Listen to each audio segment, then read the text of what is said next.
अस्सलाम वालेकुम। आज की वीडियो जो है उन लोगों के लिए है जो मसूमियत में मतलब किसी भी टेक्निकल शोबा में उनके पास सर्टिफिकेशन नहीं है, कोई काइंड ऑफ एक्सपीरियंस नहीं है।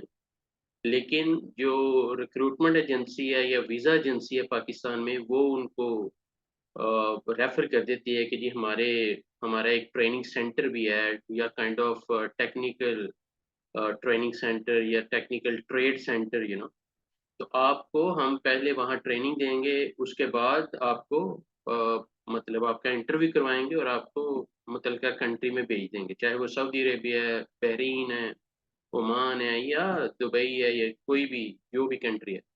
लेकिन वो आपको फ्री में तो ट्रेनिंग नहीं देंगे, राइट? सो अ, अब आपने अगर ट्रेनिंग लेनी भी है, तो आपने जो कह लें कि वैलिड लाइसेंस होल्डर्स हैं, जिनके पास गवर्नमेंट ऑफ पाकिस्तान की तरफ से पूरी एक परमिशन है और अप्रूव्ड टेक्निकल ट्रेड सेंटर है, ट्रेनिंग सेंटर है, तो उससे आप वो ट्रेनिंग लें, तो फिर कोई इश्यू नहीं है। अब ये कैसे जाना जाए कि कौन से ट्रेड सेंटर्स हैं जो कि ब्लैक लिस्टेड है, आज की डेट में पाकिस्तान में? तो उस पे मैं एक्चुअली गाइड करना चाह रहा हूँ कि जैसे अगर मैं डायरेक्टली वेबसाइट पे जाऊँ, तो हमारी जो bureau of immigration and overseas employment है गवर्नमेंट ऑफ पाकिस्तान, इन्होंने पहले नंबर पे तो बड़ा अच्छा काम किया हुआ है कि हर लिहाज से जिस भी कह लें कि वीज़ा एजेंसी के अगेंस्ट कोई कंप्लेन है, वो ऊपर आप अगर देखें तो ये सारा मतलब स्क्रॉल डाउन लेफ्ट राइट हो रहा है इन अदर वर्ड्स। तो अब यहाँ पे आप देखें तो 3 पेजेज़ पे मतलब 1, 2 और 3 ये सारे आपके वो टेक्निकल ट्रेड सेंटर्स हैं जो कि ब्लैक लिस्टेड है। मैं अगर एग्ज़ाम्पल दूँ पहले पेज से, तो कुछ को हम रैंडमली डिफरेंट एक-एक हर सिटी का एक-एक एटलीस्ट हम देख लेते हैं। जैसे golden star trade test and training centre है, ये नियर गोंदल हॉस्पिटल जेलम में है इन अदर वर्ड्स। इसी तरह अगर हम रावलपिंडी में देखें तो Al Falah trade test and training centre, ये भी ब्लैक लिस्टेड है।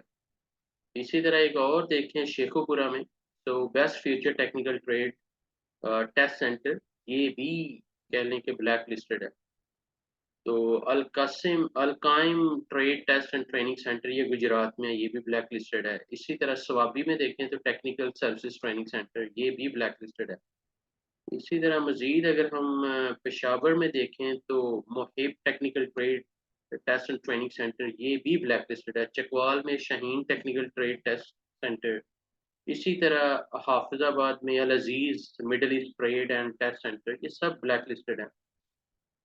दैट मीन्स कि ये गवर्नमेंट ऑफ पाकिस्तान इनको बिल्कुल भी रिकॉग्नाइज़ नहीं कर रही और इन्होंने कोई प्रॉपर परमिशंस नहीं ली, या जो अपनी जॉब है even after getting all approvals and licence वो अपनी जॉब ही सही परफॉर्म नहीं कर रहे थे। तो just they were making money, ताकि एक सादा जो पाकिस्तानी है उनसे पैसे खियाए जाएँ और उनको बाहर भेजने के ख्वाब दिखाए जाएँ और दैट्स इट।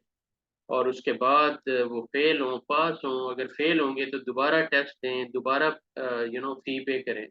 बट एनीवे इसी तरह एक और मियांवाली का लें तो skyways trade test and training centre है, सियालकोट में Malik trade and test training centre है, इसी तरह बूरेवाला में यूनिट ट्रेड टेस्ट है ट्रेनिंग सेंटर है, इसी तरह पेशावर में Waleed technical trade test centre है, इसी तरह अगर हम देखें टेक्सला में, तो ये सारी लिस्ट है। नौशहरा में अ, पता नहीं अब कोई सिटी बचा भी है कि नहीं जो ब्लैक लिस्टेड नहीं है ट्रेनिंग सेंटर्स में।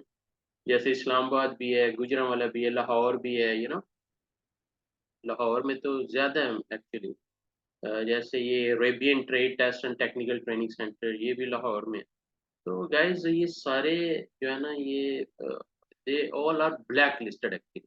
तो अगर आप इनके पास जाके ट्रेनिंग लेके और आप समझेंगे कि इनका कोई सर्टिफ़िकेट या they will just be making money, ये सिर्फ़ और सिर्फ़ अ, आप लोगों से पैसा बना रहे होंगे, लेकिन इनके सर्टिफ़िकेट की कोई क्रेडिबिलिटी नहीं होगी। ये किसी लेवल पे भी जो है वो जस्ट आपको एक ख्वाब दिखा के, और चाहे आप वेल्डर हैं, चाहे आप क्रेन ऑपरेटर बनना चाह रहे हैं, जो भी आपके ज़हन में चल रहा है, चाहे मेसन बनना चाह रहे हैं, कि किसी भी शोबे की बात करेंगे, ये कहेंगे जी ठीक है आपको कुछ नहीं आता, कोई बात नहीं, हम आपको, हमारा टेक्निकल ट्रेड सेंटर है, ट्रेनिंग सेंटर है, हम वहाँ आपको ट्रेन करेंगे और सर्टिफिकेट देंगे और फिर आपका इंटरव्यू करवाएंगे और आपको भेज देंगे। और इंटरव्यू नहीं भी करवाएंगे, हमारी फलां जो वीज़ा एजेंसी है उसके साथ कोलैबोरेशन है, या उसके साथ हमारा वो एग्रीमेंट है, तो या पार्टनर हैं हम। तो इस तरह जो है वो, तो प्लीज़ गाइज़, हम पाकिस्तानियों को जब भी मार पड़ रही है नॉलेज कम होने की वजह से पड़ रही है। तो किसी भी शोबे में जाने से पहले, किसी को भी पे करने से पहले थिंक अबाउट कि आप किसको पे करने जा रहे हो, किसको ये पैसा देने जा रहे हो, और वो कितना रिलायबल है, कितना क्रेडिबल है। ये ये देखें, एक बंदे ने अगर लाहौर में ऑफिस ओपन किया है और 1000 बंदा उसके पास आ गया है, वीज़ा भी उसके पास कोई नहीं है, वीज़े किसी और एजेंसी के पास हैं, लेकिन उस एजेंसी ने भी थोड़ा बहुत अपना शेयर रखा होगा व्हाट्सएवर, लेकिन वो 1000 बंदे से अगर 5-5 हज़ार भी चार्ज कर रहे हैं, तो और अगर 1-1 दिन की या 5-5 दिन की या 2-2 माह की ट्रेनिंग्स हैं, तो फिर और ज़्यादा फ़ी, राइट? कि जितने ज़्यादा डेज़ उतनी ज़्यादा फ़ीस। तो इसके मुताबिक अगर देखें तो अ, और ये जो bureau of immigration and overseas employment है, ये इनकी नेकी है हम पाकिस्तानियों पे, कि ये जितनी ब्लैक लिस्टेड ट्रेड सेंटर्स हैं, उनको भी हाइलाइट कर रहे हैं, जितनी ब्लैक लिस्टेड कह लें कि वीज़ा एजेंसीज़ हैं, उनको भी हाइलाइट कर रहे हैं। इसके अलावा इवन जिनके अगेंस्ट कोई कंप्लेंट्स रजिस्टर्स हो रही हैं, उनको भी ये हाइलाइट कर रहे हैं। अगर मैं देखूँ ओवरसीज़ एम्प्लॉयमेंट प्रमोटर्स में, तो इवन ये कह लें कि status of pending licence applications black listed trade, okay, black listed foreign employers even. ये देखिए, अगर कोई एम्प्लॉयर मतलब टाइम से पे नहीं कर रहा, या जो भी उनके इश्यूज हैं, तो उनको भी हाईलाइट किया हुआ है ब्लैक लिस्टेड फॉरेन एम्प्लॉयर्स, कि वो कंपनीज जो सही नहीं चलती, मतलब जिनके अगेंस्ट एम्प्लॉयज कंप्लेन करते हैं और इनके ब्यूरो ऑफ इमिग्रेशन और ओवरसीज एम्प्लॉयमेंट के नॉलेज में आ जाता है, तो ये उनको एक क्राइटेरिया के तहत इन्वेस्टिगेशन के बाद पूरा उनको भी ब्लैक लिस्ट कर देते हैं। जैसे ये मैन पावर सर्विसेज ग्रुप है पोलैंड में, लेकिन इन्होंने इनको ब्लैक लिस्ट किया हुआ है। इसी तरह सऊदी अरेबिया में इब्राहिम मोहम्मद बिन हमद अल हैदर नजरान में है, इनको भी ब्लैक लिस्ट किया हुआ है। जमील कंट्रैक्टिंग जो बेल में दमाम में, इनको भी ब्लैक लिस्ट किया हुआ है, क्योंकि इन्होंने सारे इनके अगेंस्ट केसेस गए होंगे। इसी तरह टेक्नोलॉजी पीपी इंडस्ट्रीज है। तो अगर आपको कोई भी वीज़ा इन एजेंसीज के ज़रिए ऑफ़र होता है, चाहे डायरेक्ट सऊदी अरेबिया से या डायरेक्ट कुछ पर्टिकुलर कंट्री से, चाहे दुबई है, जैसे यूएई में पाक सिक्योरिटी सर्विसेज़ हैं, इसी तरह लॉयल सिक्योरिटी सर्विसेज़ हैं, कि ये लोग छोटी-मोटी कंपनीज़ ओपन करके वीज़ाज़ लेके इमीडिएटली पैसा ग्रिप करके then might be they will open another licence, कि पहली कंपनी क्लोज़ है, अब नहीं खोल लो। तो ये टू बी वेरी ऑनेस्ट कि मार तभी पड़ती है जब हमारे पास नॉलेज नहीं, and that is the reason कि ट्रेनिंग ज़ोन जो है वो अपना रोल प्ले कर रहा है, अपने हिस्से का दिया हम जला रहे हैं कि जितना नॉलेज हम दे सकें। क्योंकि लास्ट टाइम आपने देखा है कि समंदर में डंकी लगा के जो गए हैं, वो बेसिकली, अगर उनको कोई समझाने वाला होता है कि डंकी के बगैर बहुत ईज़ी प्रोसेस है, अगर आपको इतना शौक है यूरोप में, अमेरिका में, कनाडा में जाने का, तो बड़े ईज़ी रास्ते हैं। लेकिन हम शायद वो नहीं उन रास्तों पे चलना चाह रहे। हमारा यकीन ही इस चीज़ पे टिकता है कि बस पैसा दें और इमीडिएटली बंदा जो एजेंट है वो हमारा काम कर देगा। तो ये अगर आप देखें, ये 4 पेजेस की इसको एक-एक कंपनी को आप फ़िल्टर कर सकते हैं कि कहाँ-कहाँ, इवन ओमान की भी एक कंपनी है, जैसे फोर्थ यूनियन रिकंस्ट्रक्शन, इसको भी हमारी जो ओवरसीज़ मिनिस्ट्री है या एम्प्लॉयमेंट ब्यूरो है, इन्होंने इसको भी ब्लैक लिस्ट किया हुआ है। तो ऐसे ही तो नहीं ब्लैक लिस्ट कर दिया। इनके पास रिपोर्टिंग है, इनके पास पूरा मतलब कह लें कि एक कंप्लेंट्स की लिस्ट है, जिसकी वजह से इन्होंने उनको ब्लैक लिस्ट अनाउंस किया है। सो ये मैं कहता हूँ कि ब्यूरो ऑफ इमिग्रेशन और ओवरसीज एम्प्लॉयमेंट ये बहुत अच्छा काम कर रहे हैं, और टू बी वेरी ऑनेस्ट के आई वुड अप्रिशिएट कि अगर ये लोग जितने ट्रेड सेंटर्स हैं, उनको भी टैप्टा के अंडर या वीटीआई या पीवीटीसी पंजाब में, उनके अंडर अगर ले आएँ, तो शायद कि ज़्यादा प्रोडक्टिव बात हो, क्योंकि वो फिर उनको ऑडिट भी कर रहे होंगे, इंस्पेक्शंस कर रहे होंगे, तो ये लोग फिर इतनी जल्दी खेल नहीं पाएँगे, राइट? तो बड़ा ज़रूरी है गाइस अपने आप को अपडेट रखना।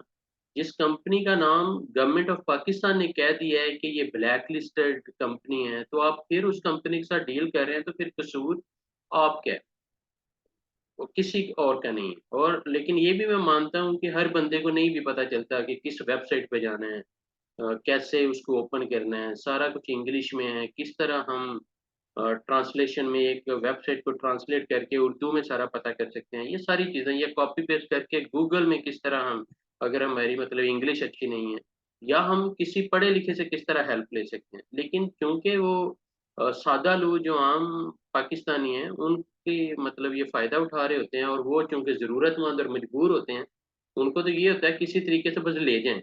लेकिन लेके कहाँ जा रहे हैं, किसके ज़रिए लेके जा रहे हैं, वो वैलिड भी हैं, मतलब काम के लोग हैं, या कि जस्ट ब्लैक लिस्टेड है। ओके। इसी तरह देखें ओवरसीज एम्प्लॉयमेंट को अगर मजीद हम सीखें, तो जॉब अवेलेबल है, जैसे लेबर में कार मैकेनिक चाहिए, इसी तरह ड्राइवर चाहिए, हैवी ट्रक ड्राइवर 1800 रियाल है, और इसी तरह प्राइवेट ड्राइवर 1200 रियाल सैलरी है। इसी तरह देखें अगर हम, तो मुख्तलिफ जॉब्स अवेलेबल हैं, तो ये परमिशन नंबर के साथ हैं, डैट मीन्स कि ये वैलिड है। इन एजेंसी से अगर आप रब्ता करें, मतलब जैसे ये बिल्डिंग लेबर है, इसी तरह private driver, loading unloading labour, मुख्तलिफ कैटेगरीज हैं। तो व्हाट आई मीन इज़ कि आप इस मुतलका एजेंसी से रब्ता करके, definitely it's up to you कि आप जाना चाहते हो, और अगर आप उनके क्राइटेरिया पे पूरा उतरते हो, तो उन्हें आपको मुतलका कंट्री में लेके जाने में कोई हर्ज नहीं है, राइट। तो ये पूरी मतलब टू बी वेरी ऑनेस्टली, अगर आप वाकई परदेस आना चाह रहे हैं, तो इस वेबसाइट पे, ये जो beoe.gov.pk, इस वेबसाइट पे आएँ और ज़रूर इसको अंडरस्टैंड करें कि कितने कौन सी वैलिड वीज़ा एजेंसीज़ हैं, कौन सी एजेंसीज़ हैं जिनसे बचना है, जिनके लाइसेंस इनएक्टिव हैं, या लाइसेंस जो है वो एक्सपायर हो चुके हैं, या उनके अगेंस्ट कोई कंप्लेंट्स लॉन्च हुई हैं, और हमें वार्निंग दी जा रही है कि इन एजेंसीज़ के ज़रिए आपने बाहर नहीं जाना। तो बेसिकली मार नॉलेज ना होने की वजह से पड़ रही है, और यही पर्पज़ है ट्रेनिंग्स ऑन यूट्यूब चैनल का, कि हम अवेयरनेस क्रिएट करें, अपने हिस्से का दिया तो जलाएँ ना, बाकी तो देखें हर किसी के अपने-अपने नसीब भी हैं, अपनी-अपनी किस्मत है। सम टाइम आपने सोचा भी नहीं होता, चोट फिर भी आपको लग जाती है। तो अल्लाह आपको अपने हिफ्ज़-ओ-अमान में रखे, अपना ख़्याल रखिएगा। Thank you very much. Take care of yourself.